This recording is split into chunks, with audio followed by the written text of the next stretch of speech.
Olá, eu sou a Cora Costa e conversaremos sobre a Covid-19 e os contratos de prestação de serviço que são protegidos pelo Código de Defesa do Consumidor. Vejam, no momento inicial, as consequências da pandemia elas foram voltadas principalmente ao setor do transporte, sobretudo o transporte aéreo, setor de hotelaria, setores que envolvem o turismo como um todo. Mas com a permanência do isolamento social, por óbvio que esses efeitos foram generalizados e passaram a atingir toda a cadeia de fornecimento de consumo nos mais diversos setores. O enfrentamento dessa crise tem imposto diversos obstáculos aos fornecedores no que tange a alguns pontos. O primeiro é a própria manutenção do fornecimento dos serviços. Temos também o cumprimento dos contratos que já tinham sido celebrados e também a disponibilização de alternativas aos consumidores para poder mitigar possíveis prejuízos que sejam advindos da situação de pandemia, da Covid-19. E esse é o grande desafio. E aí a gente para refletir e nos vem a pergunta, né? A partir de que ponto nós podemos pensar, ou melhor, encontrar algum tipo de saída? Vejam, o que se tem conversado bastante é sobre a dúvida acerca da manutenção da proteção do consumidor, tanto pelo CDC quanto por legislações correlatas, porque pensa-se o seguinte, vejam, elas foram criadas numa situação, como a gente diz, da mais perfeita normalidade. Será que é possível a gente ver algum tipo de resposta diferente?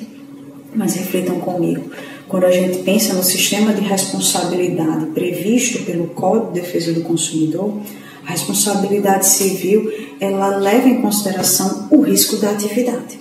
E o que é que isso quer dizer? Vejam, o empresário, ele primeiro não é obrigado a ser empresário, nem sócio de uma sociedade empresária. Mas a partir do momento em que ele opta por isso, ele vai assumir os riscos de ganhos e também de perdas. Então, como a gente viu aí, a teoria do risco, ela se associa à própria liberdade. O empresário, ele não é obrigado a empreender, ele vai fazer por uma opção.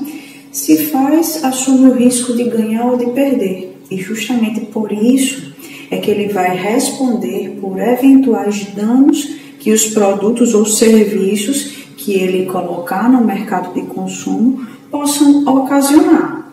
E essa teoria do risco, por mais que você tenha cuidado, ela pode acontecer, né?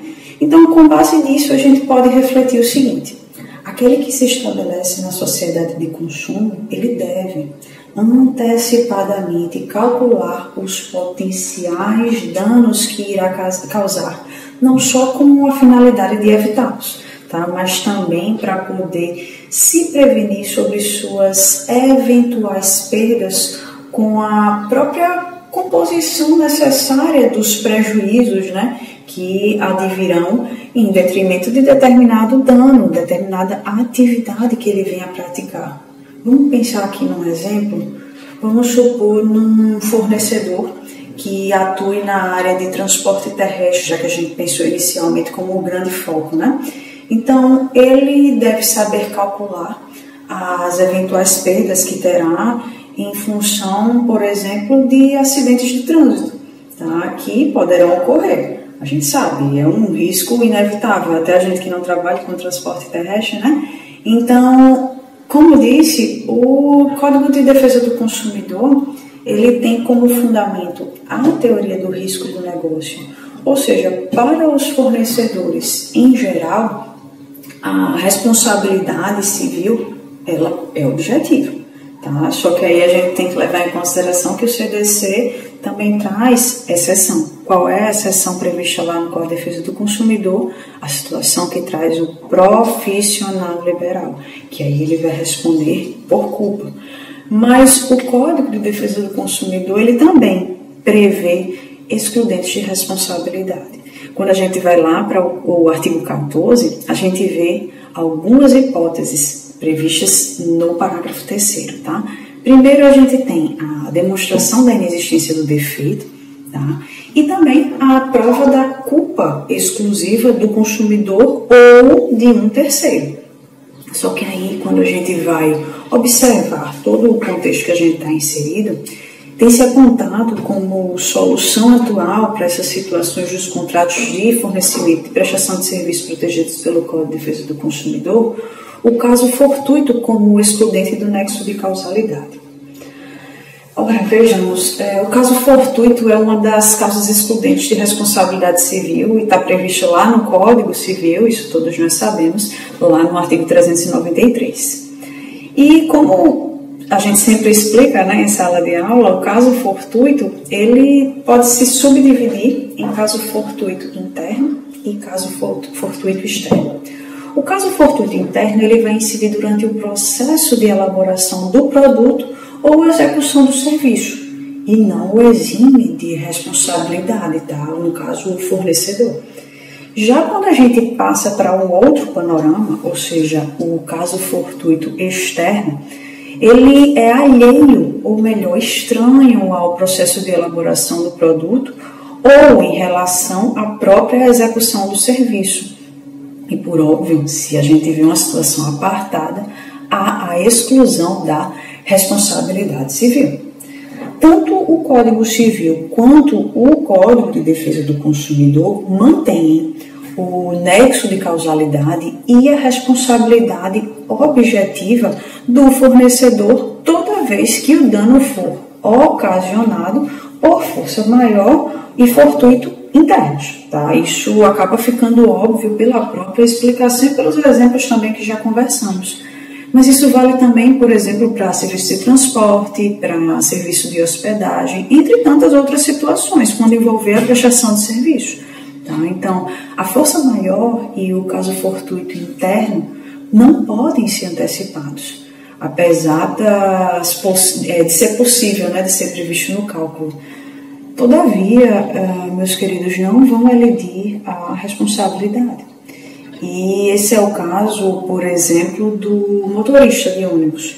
Tá? Já que a gente falou sobre um exemplo relacionado a transporte, vamos pensar no motorista de ônibus que sofre um ataque cardíaco e com isso ele acaba gerando um acidente.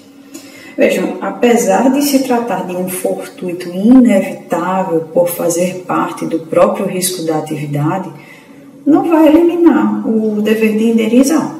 Tá? Agora, quando a gente pensa, por outro lado, numa situação de caso fortuito externo, ou seja, a gente pensa num evento em que não tem como fazer parte da previsão pelo empresário ou sócio da sociedade empresária na determinação do seu risco profissional. E aqui a gente tem como exemplo justamente a possibilidade da eclosão de uma pandemia como a Covid-19. O evento, obviamente, a gente sabe que é incerto. Então, a gente consegue classificá-lo como fortuito externo. E isso vai atingir inteiramente a relação jurídica de consumo. Vale dizer, minha gente, que afeta os dois lados da relação, na verdade. Tanto o fornecedor, tá, que é um foco inevitável, mas também o consumidor.